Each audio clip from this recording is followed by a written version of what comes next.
ఇప్పటికైనా నిజం చెప్పి ఈ బాధలు తప్పించుకో. నారాయణరావు గారిని ఎవరు హత్య చేశారు? టైలర్ రాము, సర్కిల్ ఇన్స్పెక్టర్ కుమార్ల హత్యలు ఎలా జరిగాయి చెప్పు. నాకు తెలీదు. తెలీదు?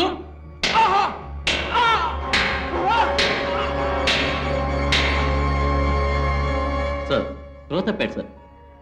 తీసుకెళ్లి సెల్లో పడే. రేపు వీడికి 3rd డిగ్రీ ఉపయోగించండి. 3rd డిగ్రీ కాదయ్యా, 4th డిగ్రీ 5th డిగ్రీ ప్రయోగించినా వాడి పెదాలు కదలవు.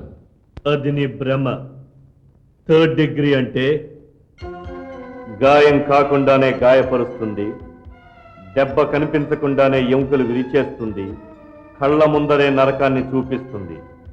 ఒక్క మాటలో చెప్పాలంటే అన్ని అవయవాలు ఉండగానే ఏ అవయవం పనిచేయకుండా చేస్తుంది. ఈ ప్రపంచంలో ఎవడైనా సరే దానికి నిజం చెప్పాల్సిందే. కాబట్టి రాక నిజం చెప్పక తప్పదు, మన ఉరికంబానికి ఎక్కగా తప్పదు.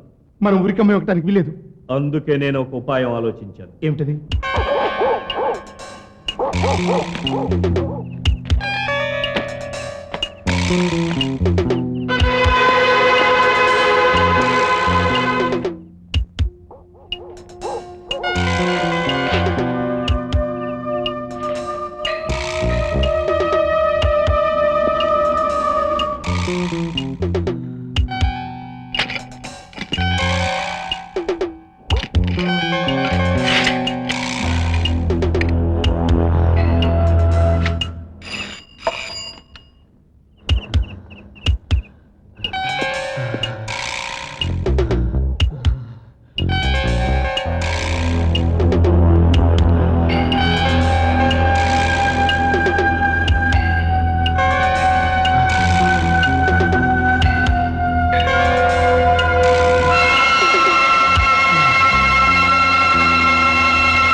I'm very sorry mister Vijay. ఇలా ఎందుకు జరిగిందని ప్రశ్నించడానికి, ముద్దాయి చనిపోయినందుకు మీరే బాధ్యులని హెచ్చరించడానికి నేను రాలేదు సార్. పోలీస్ కమిషనర్ గారి ఆధీనంలో ఎన్నో భద్రతల మధ్య రహస్యంగా ఉంచబడిన ఒక నేరస్తుణ్ణి సైనైడ్ పాయిజన్ తో చంపారంటే అవతల వాళ్ళు అంత పలుకుబడి కలిగిన వాళ్ళై ఉండాలి, లేదా ఖచ్చితంగా మీ డిపార్ట్మెంట్ కు సంబంధించిన వాళ్ళై ఉండాలి. What do you mean? అవును సార్. చైర్మన్ కోట శ్రీనివాసరావు, ఎస్ఐ రుద్రయ్య పదవిని అధికారాన్ని అడ్డుపెట్టుకుని తడిగుడ్డలతో గొంతులకు వస్తున్నారు. విజయ్, ఇప్పటికైనా మీరు వాళ్ళ మీద ప్రత్యేకమైన నిఘా ఏర్పాటు చేయాలి. వాళ్లకు వ్యతిరేకంగా మన దగ్గర ఏ విధమైన సాక్ష్యాధారాలు లేకుండా నిఘా ఏర్పాటు చేయటం అంటే... అలా చేయకపోవటం వల్లనే అతి ముఖ్యమైన సాక్షిని చంపుకున్నాం sir. 1 minute please. Vijay garu, మీకే ఫోన్. హలో, నేను శనిగ్రహాన్ని. చెప్పు. రాకాని చంపింది మేమే. తెలుసు. అది మా కెపాసిటీ. వాడు మా కోసం ఎన్నో మద్దతులు చేశాడు, అయినా వాడిని నిర్దాక్షిణ్యంగా తుంచేశాం. పవర్ నిలబెట్టుకోవటం కోసం కట్టుకున్న పెళ్ళాన్ని, కన్న తల్లిని కూడా మర్డర్ చేసే పరమ నీచమైన వాళ్ళం. ఉరి తీసే తలారికి ఒకటి భారం తగ్గించారు. ఇక మీరిద్దరూ సిద్ధంగా ఉండండి. అది నీ తరం కాదు.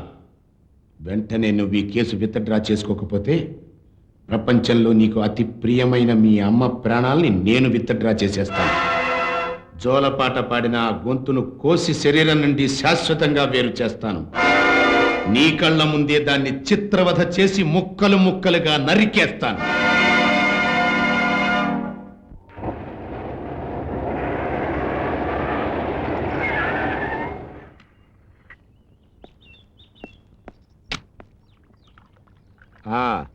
తీసుకోవా రుద్రయ్య.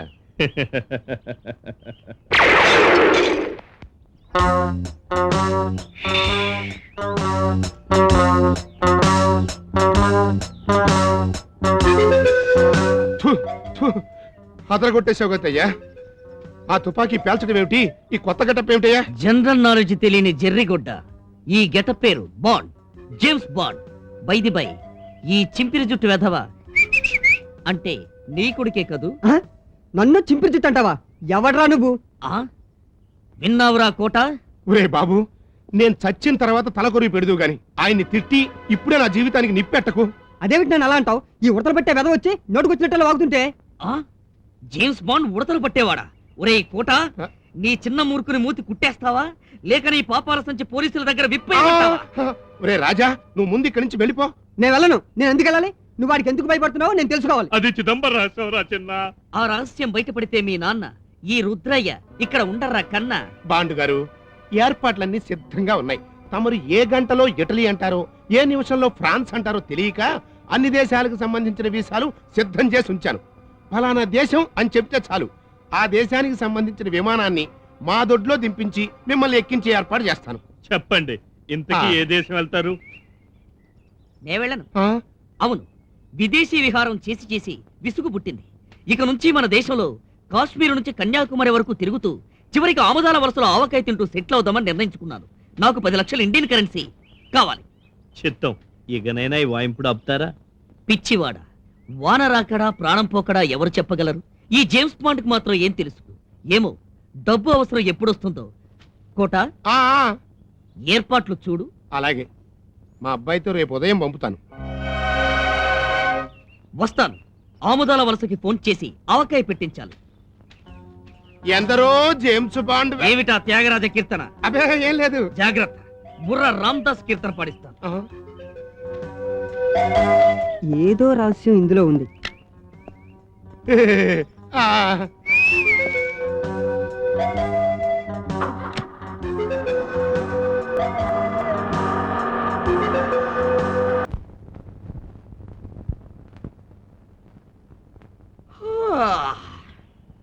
ఆ?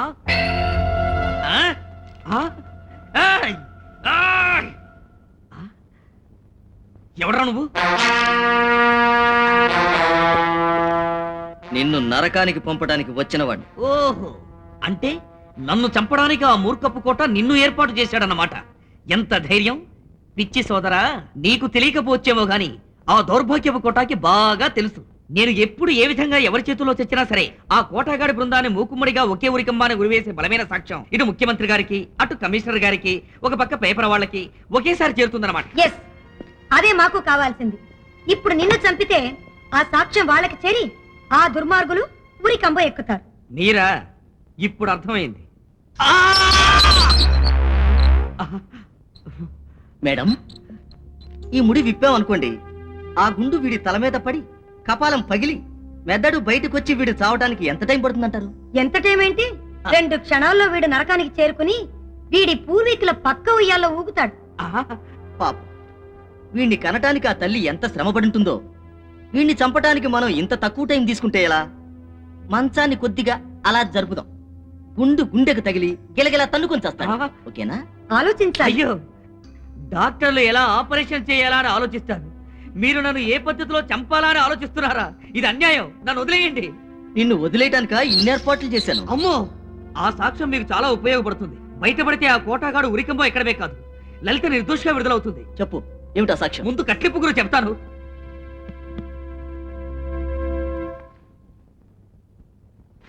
అబ్బా, జైలర్ గారు, ఆ రోజు లలిత బంగారు పథకం మీ చేతుల మీదుగా తీసుకోవడం వీడియో తీశాను. ఆ వీడియో క్యాసెట్ టైలర్ రాముకి ఇవ్వాలని వాళ్ళ ఇంటికి వెళ్ళాను.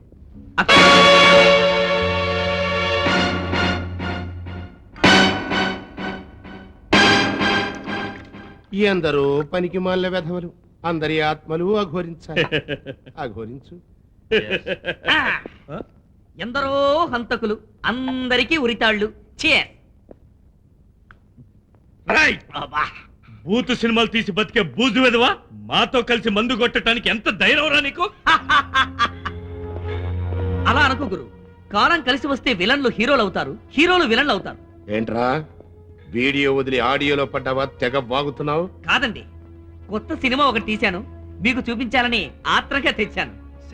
ట్రిపుల్ ఎక్సా? పెట్టు పెట్టు. చిత్తం.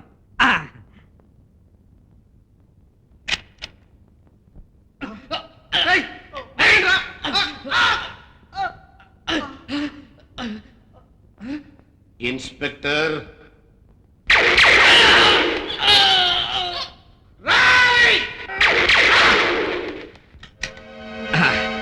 ఇది సినిమా. దీనికి కథా మాటలు, స్క్రీన్ ప్లే, దర్శకత్వం మీవైతే కెమెరా మాత్రం నాది. అయితే దీనికి తప్పకుండా అవార్డు రావాల్సిందే.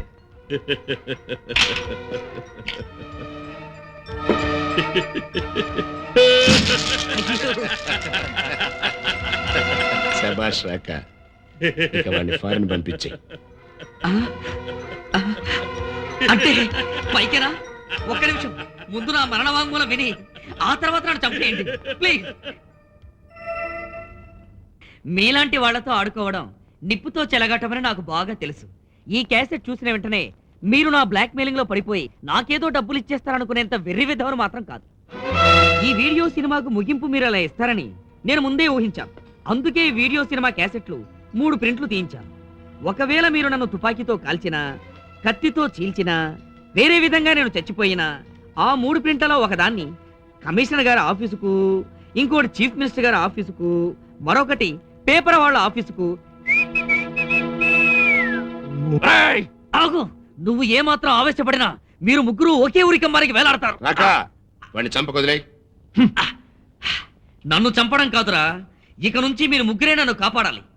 ఆ రోజు నుంచి అలా బెదిరిస్తూ ఆ బాతుల చేత బంగారు గుడ్లు పెట్టిస్తూ సుఖంగా బ్రతుకుతున్నాను. చాలా క్యాసెట్లు ఉన్నమాట అబద్ధం. ఉన్నది ఒకటే క్యాసెట్. ఎక్కడుందా క్యాసెట్? ఆ క్యాసెట్ నీకు ఇచ్చేస్తే నేను తిరుపతి రేణుగుంట ప్యాసింజర్లో 7 కొండల వాడి పాటలు పాడుకుంటూ ముష్టెత్తుకుంటూ బతకాలి బాబు. భయపడకు, నీకు నేను హామీ ఇస్తున్నాను. నీ పేరుతో బ్యాంకులో 10 లక్షలు జమ చేస్తాను. అయితే నాతో రండి, క్యాసెట్ ఉన్న చోటుకి తీసుకెళ్తాను.